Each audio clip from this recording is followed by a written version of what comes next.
Everyone, please give a hand to executive producer Jonathan Alter and executive director of the IOP, Steve Edwards.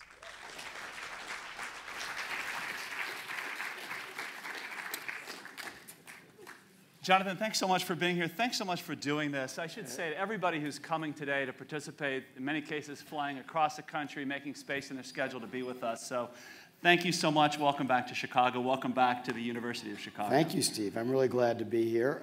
I've got my 92-year-old father with me today, because I'm from here, and Jim Alter. And my dad told me this morning that he used to come here. He grew up on the South Side, and he went to lab and U-High, and he used to come into this building and bowl. There was a bowling alley in the basement. You had to set up the pins yourself. It wasn't automatic then, and I realized that that was almost 80 years ago. 80 years ago. So, and who would have thought that here he is now watching you and this show on screen in this way. Congratulations on the show. It's terrific. And, you know, Eric made mention in his introduction of the inspiration, you and Gary Trudeau, on this pilgrimage you make through the New Hampshire primary every 4 years.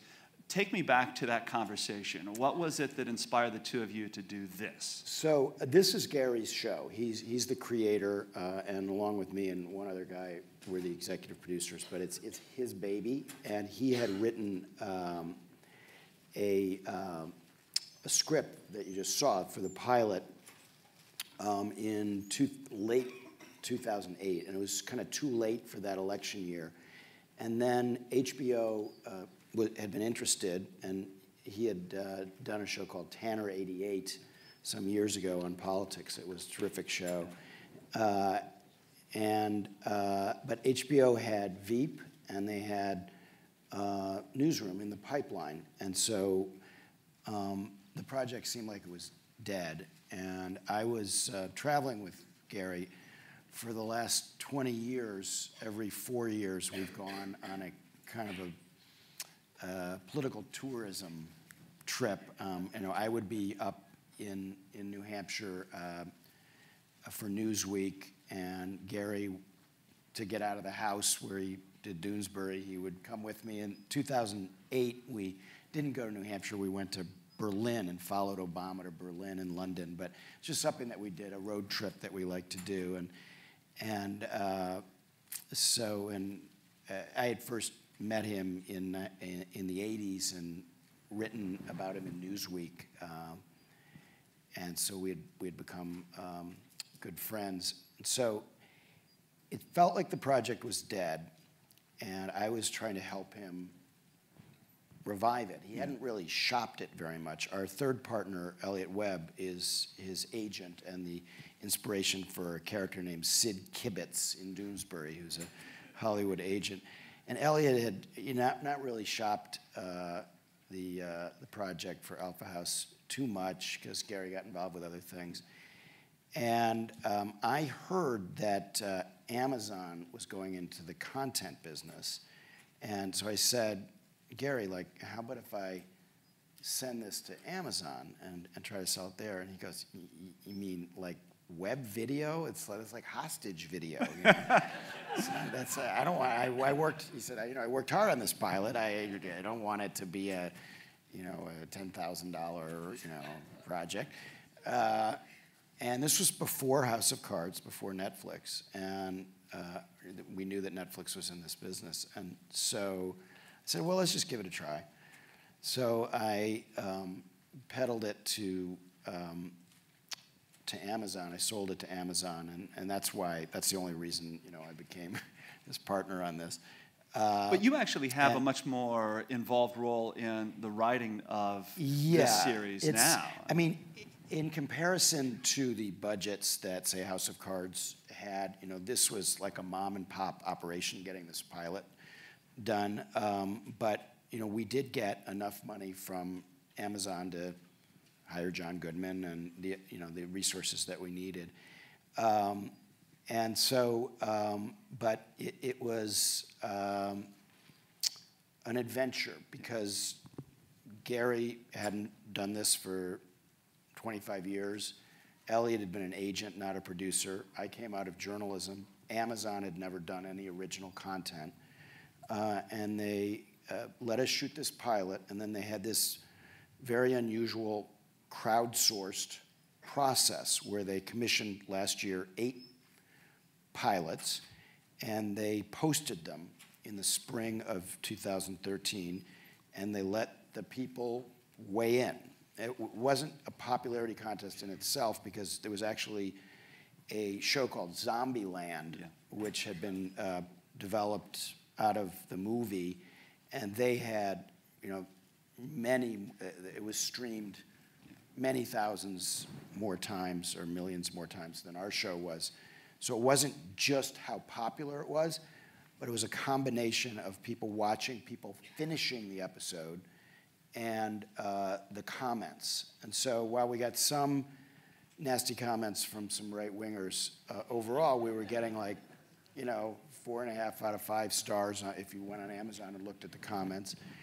And they greenlit us and another show called Betas last year.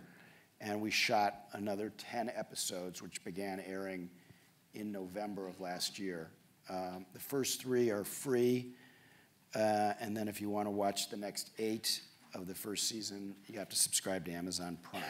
There are some characters that we didn't see in this pilot that have become part of the show. I mean, Wanda Sykes' character as a senator. Wanda Sykes Amy Sedaris as Laffer's wife. Right. And Julie White is John Goodman's wife. Cynthia Nixon is the chair of the Ethics Committee, which is investigating Clark Johnson's character. Clark, who some of you might remember from The Wire, he played the newspaper editor in the season of The Wire on journalism. Then at the beginning of this year, we found out that we were renewed, and now we're planning 10 more episodes. So I'm just finishing a month of very intense work in the writer's room, and then it continued this past week. I had probably another 6 or 7 hours of meetings with Gary, trying to figure out what's going to happen in our new season. And how closely does what you're drafting for these episodes and for these characters hew to real life analogs or inspiration? And we saw a lot of things that are from the grabbing of the pins of the American flag on the way out to questions about Tea Party challenges and things like that start to surface in this series. So we, there's sort of 2 dimensions to this. One is just the fun of creating or helping create something new. And Gary is very much like Aaron Sorkin in that he writes, in terms of the actual dialogue, the whole season. But there's a lot of work to be done on figuring out what's going to happen and on making it as realistic as we can. So within the confines of comedy. So we actually think it's sort of interesting that of all of the political shows on television, ours is the only one where Barack Obama is president, Mitch McConnell is the Senate Minority Leader, and we think that that the basic, and by the way, as I think some of you know, this idea of these senators bunking together is based on Senator Chuck Schumer and Senator Dick Durbin from Illinois live in this house with 2 members of the House of Representatives. So they, and their house, and there was after Alpha House aired, CNN did a piece on the real Alpha House.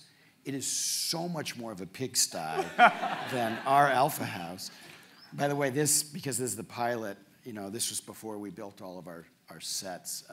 So we tried to keep the look consistent when we started shooting the season. But I was very, one of my jobs is to, within the confines of what we're doing, make it as realistic as possible, because it makes me crazy when Hollywood depictions of Washington and politics, they get the costumes right and they get the scenery right, and then they say something that could never possibly happen. I don't have any particular show in mind, but I'm just saying generally for the last 30 years of watching these things. And so I'm like, no, we're really going to try to, if there's a filibuster, even though they're saying goofy things in the filibuster, we want it to be as realistic as we can. So, I knew that they brought in cots. There were times in the past with talking filibusters where there actually would be cots in the room. When he says people used to screw in broom closets, Warren Harding, when he was president, was screwing his mistress in a broom closet. So, and actually, if you're a trivia nut on politics, the way I am, if you go to IMDb, I list 10 or 15 things that are more realistic than most people could know, and that's mostly just kind of my What's obsession. an example of something like that beyond the two that you showed? Let me try to think of in a. And while you do that, I'll point out we'll take questions from you in just a second. Well, just to give you an example that relates to the scene design. So, Senator Guzman, who's the new guy in the House from Florida, who's a little bit of a cross between Marco Rubio and John Edwards. He's. You can figure out which are the influences there. So he has what's called a Senate hideaway. And this was a concept that most people are not familiar with. But we didn't want to have, when we were building our sets, we shoot at Kaufman Astoria Studios in Queens, which is where the Marx Brothers and Cosby and currently the other production is Orange is the New Black. And when we were building our sets, we have 4 senators, but we didn't want to have all 4 of them have Russell Senate Office Building offices because that just would be a little boring. By the way, our depiction of their offices is so insanely realistic that when Senator Schumer came, because he's in episode 9, he was like, "This is crazy. I feel like I'm at home in the Russell Senate Office Building." But we didn't want to have them all be. So we got one hideaway for Andy. And a hideaway is a different, smaller kind of office that they have in the Capitol, that the senators all have in the Capitol.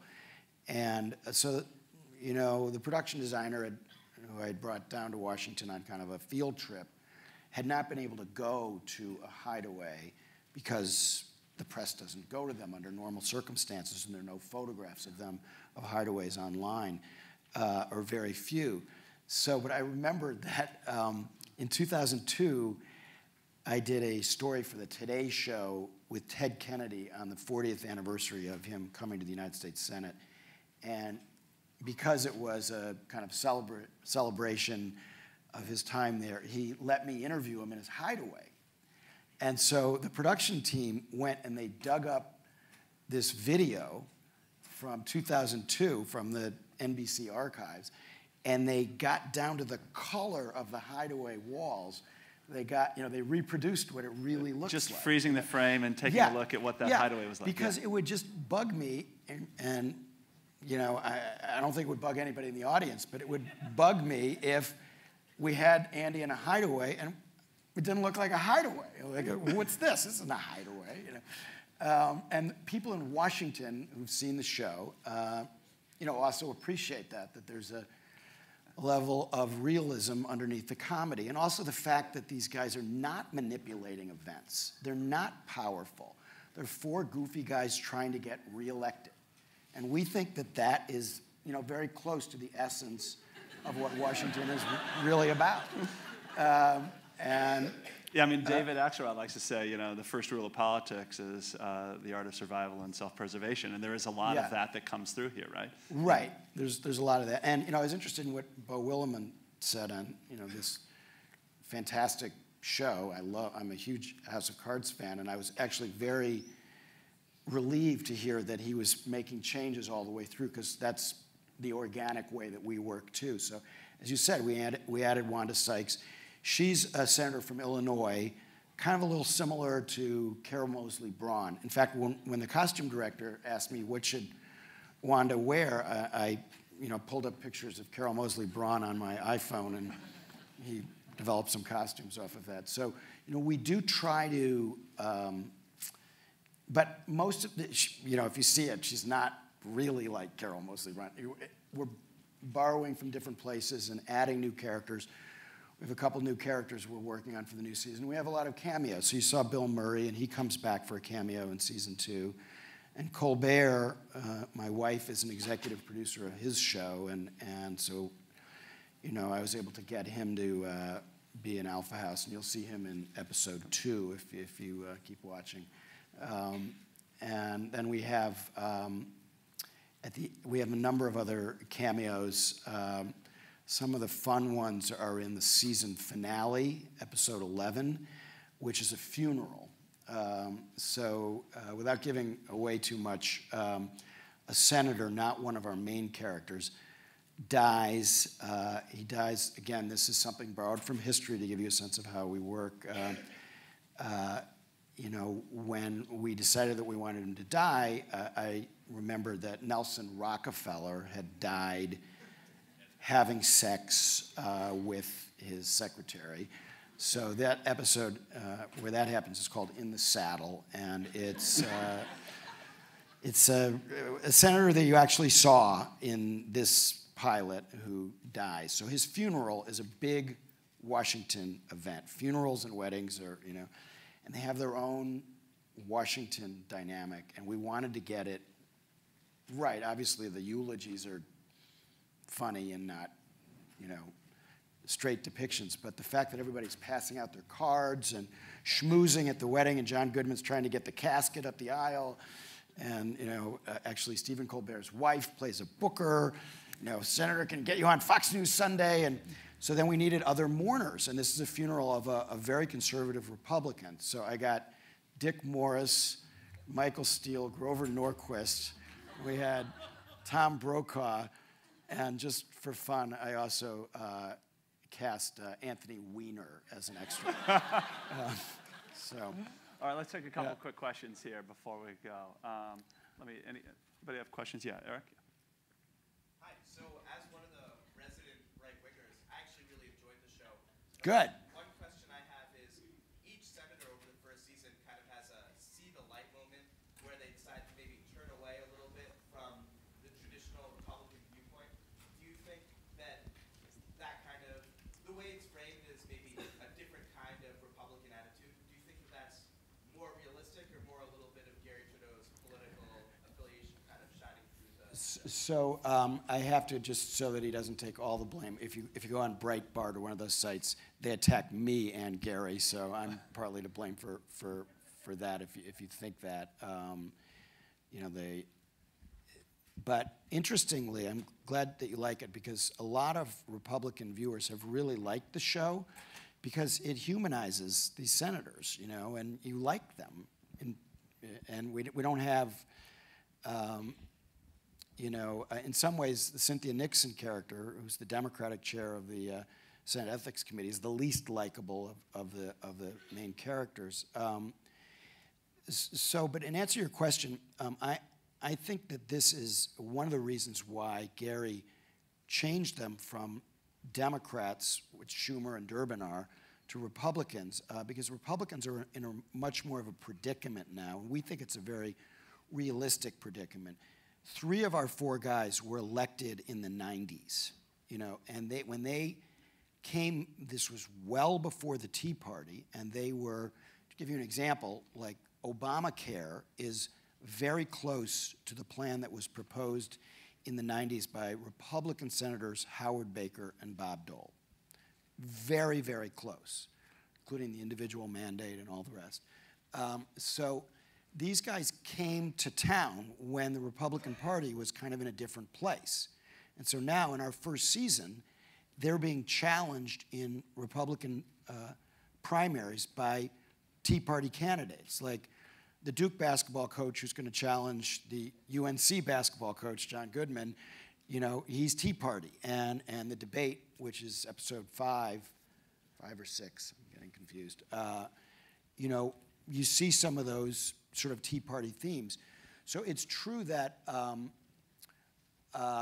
they all are adjusting, you know, somewhat to that. John Goodman in particular decides later in the season that he's going to push back against the Tea Party and try to get back to what he sees as the real Republican Party, not, you know, today's incarnation. Although, interestingly, the Senate this year passed immigration reform. They've passed a number of other things that would never make it in the House. But generally, the Senate Republicans, with some notable exceptions, are a little bit closer to the mainstream, and I think this show reflects that. Then we're also going to get into, presidential politics, because Andy Guzman is running for president almost from the start, and more so in the second season. But so it's a long-winded way of saying, do our politics seep into it? That's unavoidable. Are we trying to have a totally politically balanced show? No, because that wouldn't be as funny. Do we want to point out the foibles of people in both parties? Yes. Let me take one other question here before we wrap. Yes. Hey, so I have to admit this is the first time that I've seen Alpha House, and I'm absolutely going to go back to my dorm room and binge watch. It was hilarious. But you talked a little bit about how you first started conceiving of the show, and HBO had Veep, and there were all these, House of Cards was coming up on Netflix, and there were all these other political shows. I'm wondering how you, obviously it's hilarious and it's unique, and I'm wondering how you, as the, as one of the executive producers, sought to fill a niche in political television that wasn't already filled by one of these other shows. So that would be giving us too much credit to think, how are we going to be, unlike those other shows. And Gary, who, are any of you familiar with the Prince of Hogarth, about British politics in the 19th century, or Daumier about French politics in the 18th century? Or Thomas Nast's cartoons about Boss Tweed and in the 19th century in the United States. Long after the politicians are forgotten, the cartoonists and the artists are remembered. And Gary, who won a Pulitzer when he was just out of Yale and had just started doing Doonesbury, is kind of I think, will be remembered by history, as the quintessential political chronicler, particularly of the 1970s, 80s, and 90s. He was fantastic also in the last 10 years and almost won another Pulitzer, but he's now suspending his daily strip and just doing Sunday while he's doing Alpha House. But the reason I'm mentioning all of that is that the question you raised is the last thing that he would think of. Like, how can I differentiate myself from Veep or from these other shows? He's got his own artistic sensibility, his own sense of humor. And that's been something that's been a little bit hard for me to adjust to, because I tend to propose ideas that are too broad. And he's a little more understated, which is often, I think, much funnier eventually, but I learned the lesson the hard way, because he turns out to be right on most of these comic choices. But I can just tell you for sure that it does not come up like, how do we do this differently? The only way it can come up is if this season somebody came up with an idea in our writer's room, and it had just been on House of Cards. So I was like, okay, can't do that. If it's a specific idea. But otherwise, we're pursuing our own path. We're going to leave this part of the conversation here for now. I want to make sure everybody knows that in addition to the upcoming sessions around individual shows, Jonathan and others will be back for a joint session as we ask questions that really build in some respects off of the one that was just posed. What are these shows? What are they saying or not saying about our politics today and about Washington today? I know Jonathan will have much to add on that. Please join me in giving him another round of applause. Jonathan Alter, thank you so much.